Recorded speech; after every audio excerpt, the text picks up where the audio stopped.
I'll take any cheap excuse I can to play some Elvis Costello, even though that has everything to do with writing a story about love. You could say, in a way, that that is at the core of the Aleppo Codex. It's a story of devotion to getting a hand-copied version of the Bible exactly right.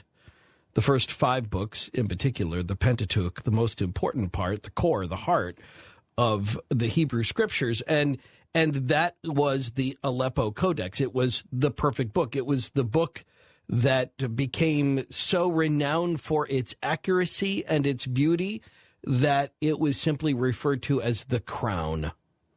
And the fact that it ended up in a kind of an obscure town in Syria is a story in and of itself, but it's what happens after the formation of Israel in 1947. The disappearance of the crown, of the Aleppo Codex. Where did it go? How did it get from Syria into Israel? Why were pages missing? Why have you very likely never heard of this book? And why you will never forget it after tonight's show. Coming up next on Coast to Coast, this is Ian Punnett. Well, it's so interesting that Prometheus came out this past weekend. It was on my list of things to do, and I totally forgot about it until I just heard that commercial for Prometheus. I got to go see that this week. It looks so good. And it's one of the threads, kind of, we've been covering for years on Coast to Coast, but this is another one. The idea of certain sacred texts of which we have heard little over the years, or perhaps in my case, in this case, not at all. Learned a lot about the Aleppo Codex here, the true story of obsession, faith, and the pursuit of an ancient Bible. But it's actually so much more than that. Matti Friedman is the author of this book. He's an Associated Press writer stationed in Jerusalem. Came from Canada, was it, Matti, when you were a teenager, your first That's time right. to Israel? Yeah. Born and raised in Toronto. And still in Jerusalem even as we speak. That is correct. Speaking to you from Jerusalem. All right. Great job on this book.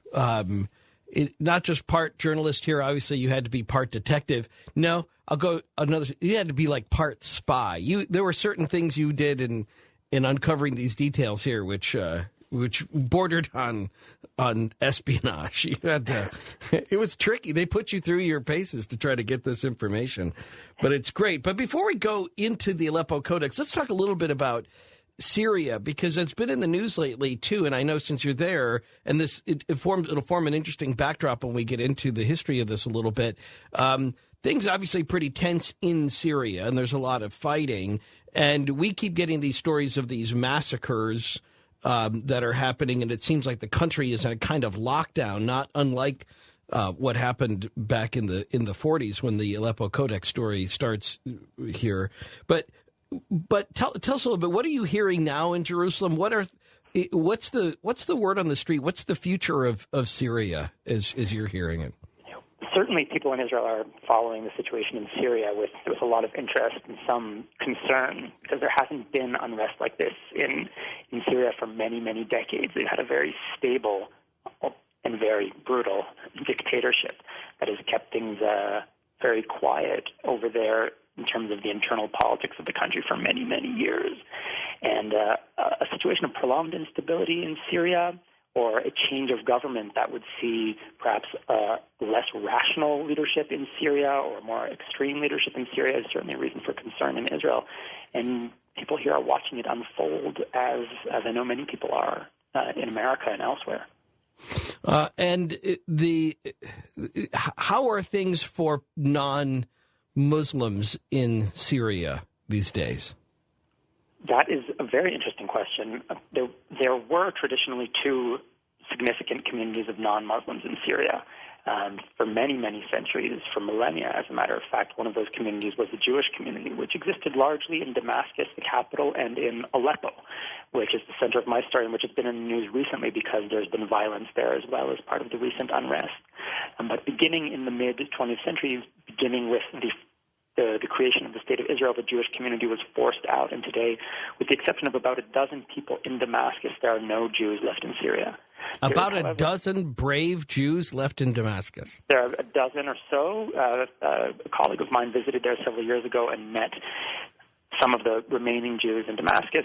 Those who remain are mainly elderly, people who can't leave or who don't want to leave.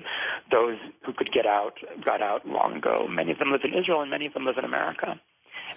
There is a significant community of Christians in Syria, and I haven't reported from inside Syria, but my understanding is that the Christians have long been supporters of the regime because the regime protects them from the Muslim majority, and they've kind of tied their fate to that of the Assad regime, and I'm sure that they are among the most concerned observers of the current situation inside Syria, because if things get much worse there, it's always minorities who suffer, and certainly the Christians could find themselves facing a very dire situation in the next couple of years.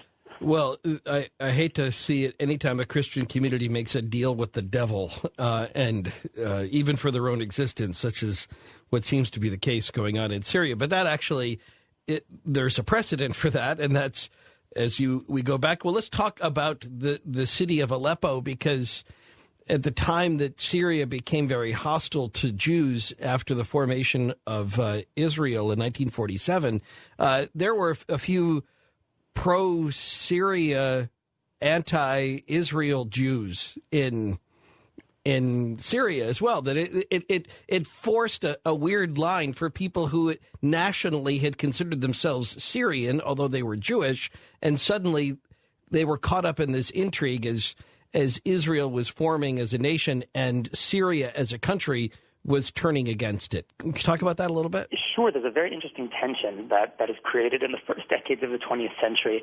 It's important to remember it's kind of forgotten history, but it's very, very crucial to understanding today's Middle East and certainly the State of Israel. But there were about 1 million Jews across the Islamic world in the mid-20th century, and these were communities that had been there, in many cases, before the birth of Islam. In Aleppo, the Jewish community had existed for centuries before the destruction of the temple in Jerusalem in 70 A.D. So they'd existed in Aleppo for about 1,000 years before the birth of Islam. So though we speak of these communities as being Jewish communities in the lands of Islam, in many cases they predated Islam by a long, long time. They were part of the local landscape. Their language was Arabic. They were never equal to Muslims. Under Muslim rule, they were always second-class citizens, but there was a kind of coexistence that existed for a long time in these countries. And in the 20th century, new ideas of nationalism begin to arrive in the Middle East from Europe.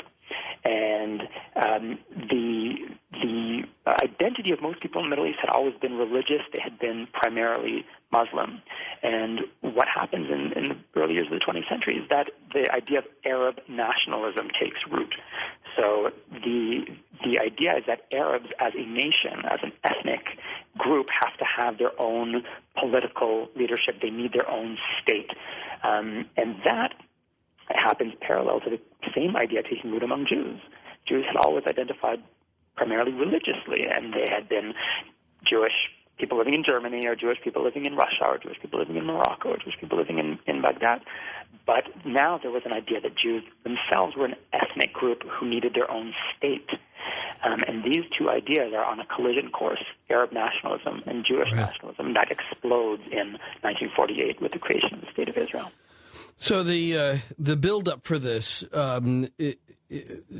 is that in Aleppo, in Syria, in this city, there is a copy of the first 5 books of the Hebrew Bible, the Pentateuch, and these first 5 books, as you know, we know them from any Bible, but they very much the very important core of the scriptures, and this copy of those scriptures were considered so important, so perfect, that it was called the crown. And of all places, it ended up in this city of Aleppo, Syria, which then gets into play when the formation of Israel, the formal vote that's taken by the UN in 1948. Explain what the book is, what the Aleppo Codex was from the very beginning, from when it was first created, and what made it so special And then we'll talk more about how it disappears and about the pages and the power of it. But let's go back to the very beginning for the Aleppo Codex. Sure. For the very beginning would be around the year 930 A.D. The Aleppo Codex was written in the city of Tiberias, which is on the banks, the western shore of the Sea of Galilee. And it was written by a scholar whose name we still know. His name was Aaron ben Asher, and a scribe whose name was Shlomo ben Boya'a. And it consisted not only of the Pentateuch, of the 5 books of Moses, but of the entire Hebrew Bible with all 24 books. So that would include Daniel and Ecclesiastes and Esther and Ruth and all of the books of what Christians refer to as the Old Testament. Sure. And to understand why it was created, it's useful to go back about 9 centuries before that to the day, in the summer of the year 70 A.D. when Roman legions destroyed the Jewish temple in Jerusalem. Because until that point, Jews had lived in the same country, and they had spoken the same language, and they had shared a political leadership, and they had been a nation like other nations. But when the temple is destroyed and the exile begins, the Jews are scattered. And they're scattered eventually across the world, from New York and Los Angeles to Casablanca and Baghdad and Tehran and Moscow. And they have to be somehow held together. And this has never been done successfully before, because dispersion always meant destruction. A scattered people had never managed to survive before. And what emerged was a revolutionary idea, which was that a scattered people could be held together by the written word. They would be held together by a book that they would all read.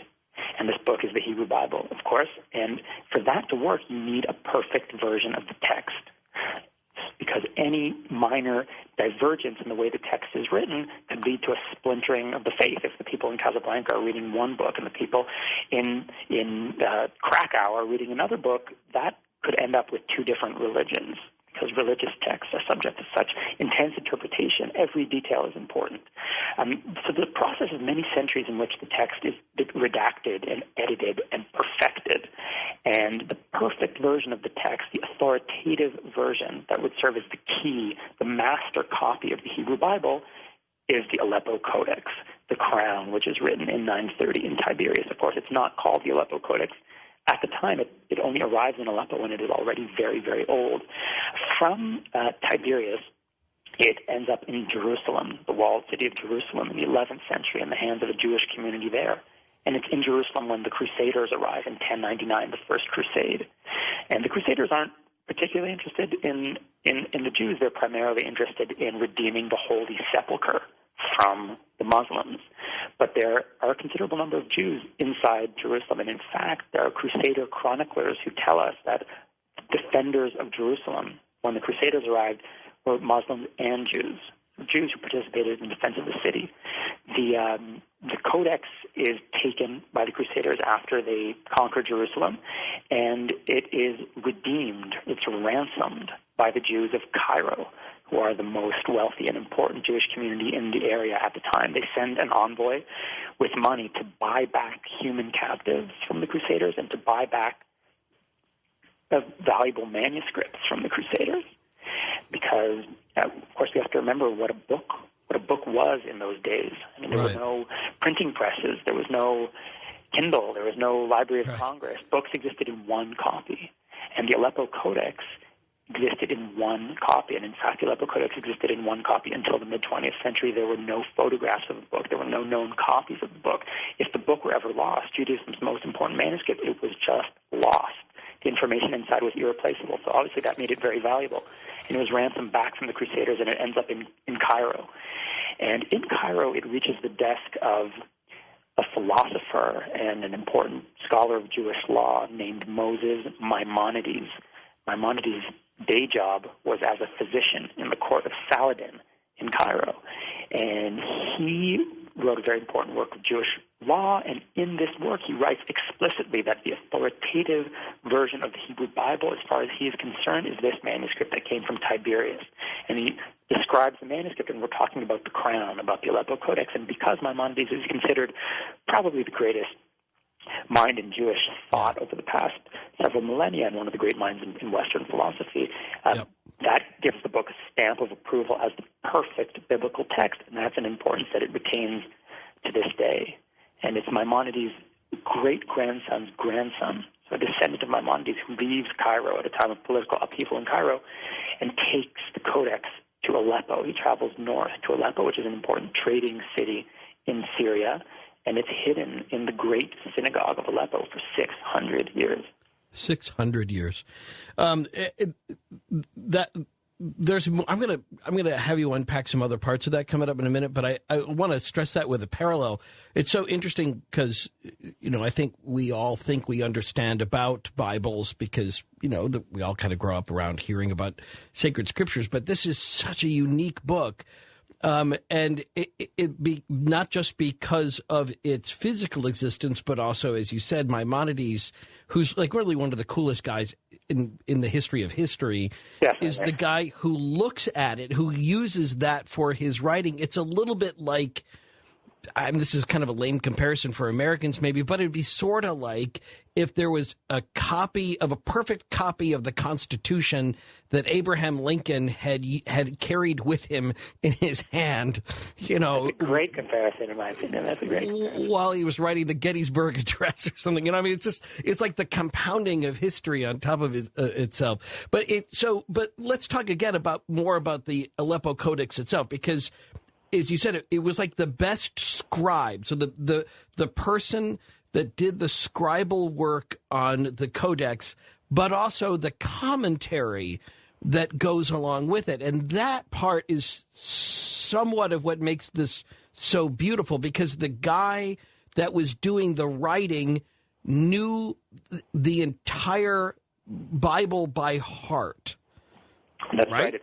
It's quite clear that both of the scholars, the scholar and the scribe who were behind the Aleppo Codex, knew the entire text of the Bible by heart. If you go to see the manuscript, or what remains of the manuscript today in the Israel Museum in Jerusalem, it looks like it might have been run off on a laser printer. The scribal work is so meticulous, it's so exact that the size of the letters doesn't change, the shape of the letters don't change over the entire manuscript, and we're talking about 300,000 words. This would have been years and years of work. So the scribe, Ben Buyaa, was definitely a professional, and the scholar who was in charge of creating the Aleppo Codex, was kind of the director of the edition, Aaron Ben Asher, is recognized as the greatest textual scholar of those times, the greatest expert in the perfection of the biblical text. So Ben Buyaa wrote the text of the Bible, and it was Ben Asher who added in notes in the margins. If there was a rare word that appeared in a certain passage, Ben Asher would note that this is a word that appears nowhere else in the text. I love that. If there's a word that was written in one way but needs to be read another way, and that's an interesting peculiarity in the Hebrew Bible. There are certain words that are not read as they are written. Ben Asher would note that, and he added in all of the vowel symbols in Hebrew. Hebrew is largely written without vowels, like Arabic. And that's one of the problems here. If you open up a Torah scroll in a synagogue, even if you know Hebrew, you can't read the scroll because the information that you need to read it is not written. All that appears are consonants. But to read the scroll, you need to know vowels, and you need to have the musical notes to which the text is supposed to be chanted, which also serves as punctuation. There's no punctuation in the scroll, and that can lead to many misunderstandings, of course. Yeah. Take the word, in English, take the word HT. If you open up a Hebrew Bible, you see the word HT. Is that word hat? Is it hit? Is it hate? Is it heat? Right. I mean, who knows? You need external information. You need another book that tells you how to read this book. That book is the Aleppo Codex. That's the amazing part about it. So I hope we have sufficiently identified what makes the Aleppo Codex so special. We'll get into what makes the Aleppo Codex so mysterious coming up in just a minute, including its mysterious disappearance, reappearance, and the problems that result from its disappearance, many of which are still unresolved, some of which have never been known until now. The new book, The Aleppo Codex. Matti Friedman. More on this next on Coast to Coast. This is Ian Punnett. Well, there's a few angels overseeing the fate of the Aleppo Codex, at least so it would seem, and then a few demons along the way trying to destroy it. We'll bring you up to current day, the current state of the Aleppo Codex in a few minutes, and also why some people have an understanding of it, a word that could only be, I think, used to describe accurately their perception of the Aleppo Codex is mystical. And they're actually afraid of its power. But we'll get back to that. Matti Friedman is the author of the new book, the defining book about the story of this hitherto unknown to most Western followers of history, the story of the Aleppo Codex. And Matti has to tell the story of the number of scholars, people who are along the chain of saving the Aleppo Codex or knowing of the Aleppo Codex that actively tried to keep him from knowing about it, from writing about it, went out of their way to make it hard for him to find the whole truth. And we'll tell you more about that next. On Coast to Coast, this is Ian Punnett. Matti Friedman is a Associated Press writer in Jerusalem who's written the definitive book so far on the Aleppo Codex, and he can say that, I think, with some accuracy, because up until this point, many people were not allowed to know what he was able to discover, and he only did that through tenacity and proving himself worthy of this knowledge in some interesting tests we'll tell you about. But first, I want to get back a little bit to the creation of what the Aleppo Codex is, again, because we're talking about a copy of the Bible, a copy of what Christians refer to as the Old Testament, but the Hebrew Scriptures, and the perfection of this text from the scribe who did it, which, as you said, was almost like looking at somebody who'd been able to use a laser printer in the Middle Ages, to the scholar that was there to do some of the annotations that exist in the Aleppo Codex. But there's even kind of more to it than that, because it has to be perfect. And I don't think people realize this. You're familiar with the whole story about the Bible code, right? Some people that have been able to find words in the using the Hebrew alphabet that align in the text of, sure, mm-hmm. Right? But what's always bothered me about that is something you said earlier, and that's, unless you know what the vowel markers are, you cannot possibly know what. Yeah, I mean, it's to mess with it just by putting up the letters, and to find, to be able to find words that pop up in those letters. That's a very tricky thing. As you point out in the book, in the traditional way of looking at it, Jews will not accept an imperfect book, and that includes, it has to have all of the exact marks on it. Can't be any stray marks, can't be any damage to it. The book has to be repaired, or the scroll has to be repaired before it can be re-entered into the use in the synagogue, correct? Yeah, and that's right, and it's worth some explanation, because that's a real difference in this case between the way that Jewish people read the Bible and Christians read the Bible. Yep. In the Hebrew Bible, the spelling has to be exact. There can be no flaws in the way the text is written. In the New Testament, for example, the spelling of a certain word is not a matter of theological importance if you can understand the meaning of that word. Exactly. Take as an example the word center. And it might be written C-E-N-T-E-R. It might be written C-E-N-T-R-E if it's in Canada or the UK. But that doesn't make the Bible less accurate, or doesn't make it an imperfect Bible. But in the Hebrew Bible, that would. If a word were spelled in a different way, that would disqualify the text from use, because every single word, all 300,000 words in the Hebrew Bible, have to be written exactly as is prescribed by religious law. And the matter of perfection in the text has a rational explanation, which I mentioned before, which is that you have people scattered all over the world who are bound together basically only by this book, and any minor difference in the text could push them apart, could lead to a different interpretation of the same text. That's kind of an explanation that makes sense to us, but there are other explanations in Judaism that are more mystical.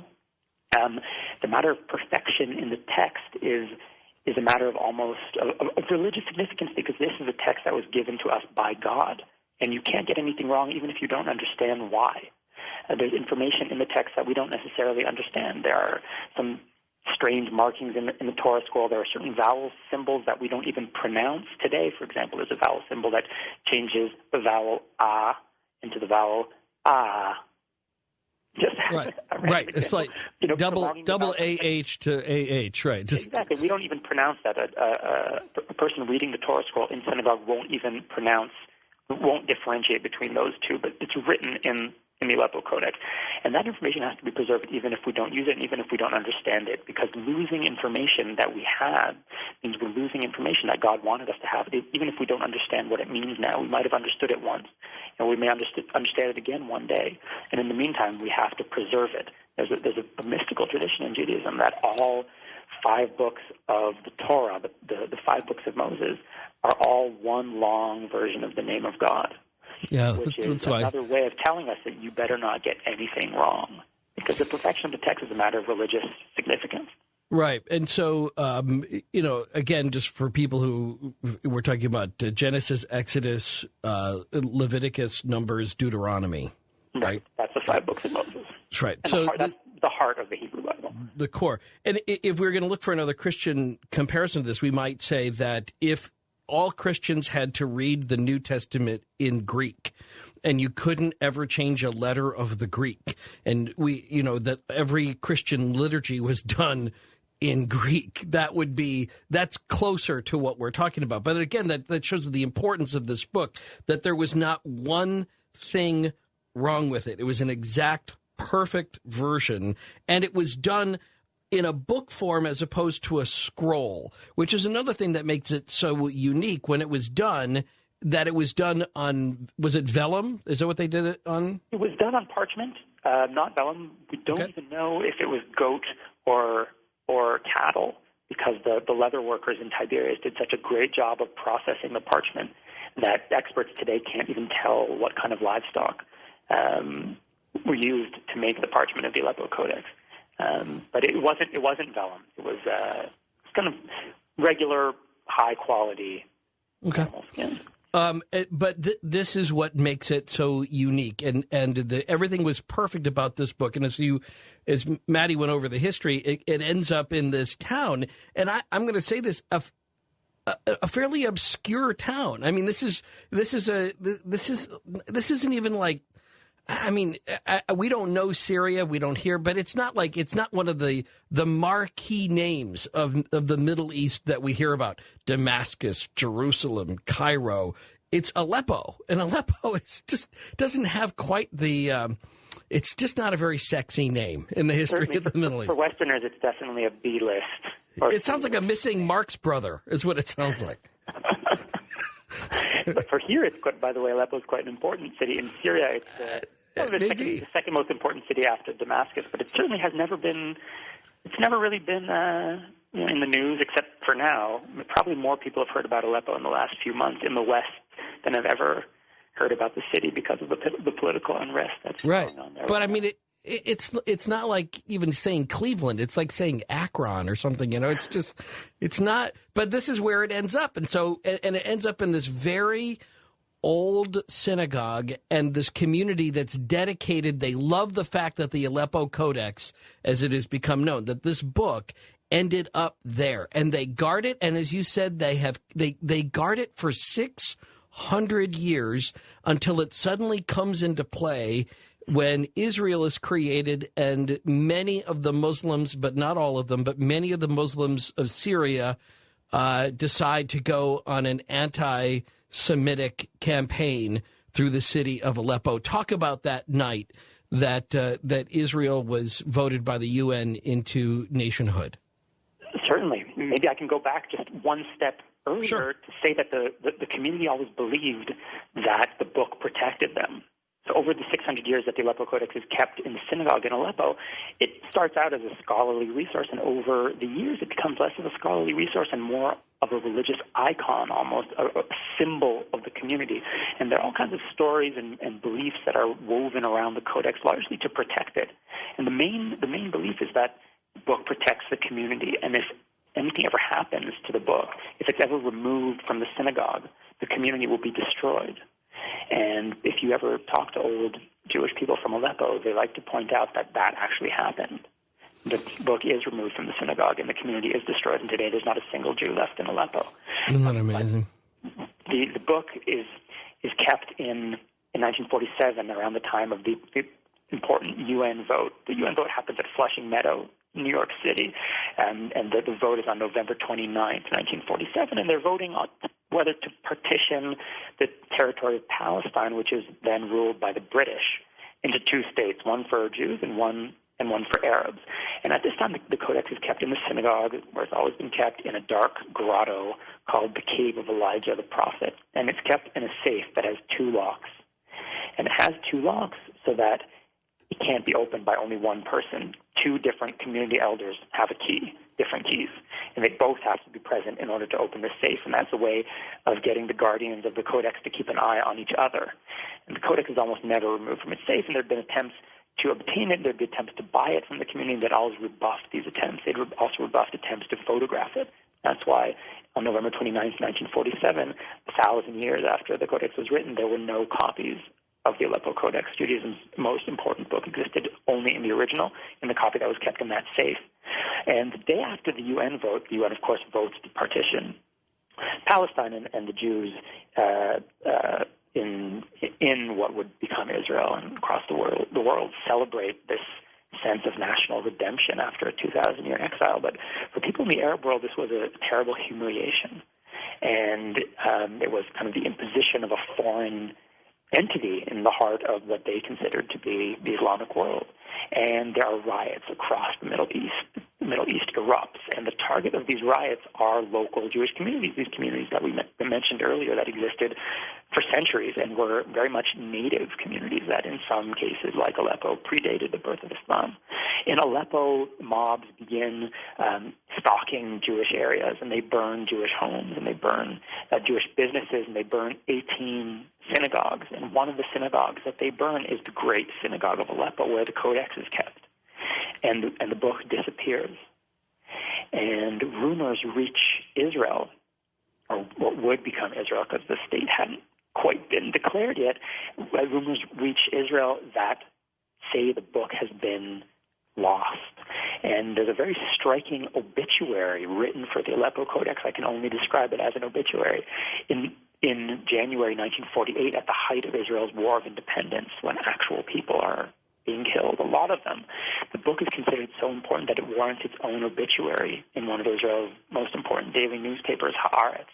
And it's written by a Bible scholar who is mourning the loss of this book because, of course, there were no copies, so the information contained in the book had been lost, or so he thought, and that meant that the perfect text of the Bible had been lost and would never be seen again. And he's heartbroken, and he writes a very striking article about it. However, it turns out that the rumors of the loss of the Codex are actually kind of a carefully concocted fabrication.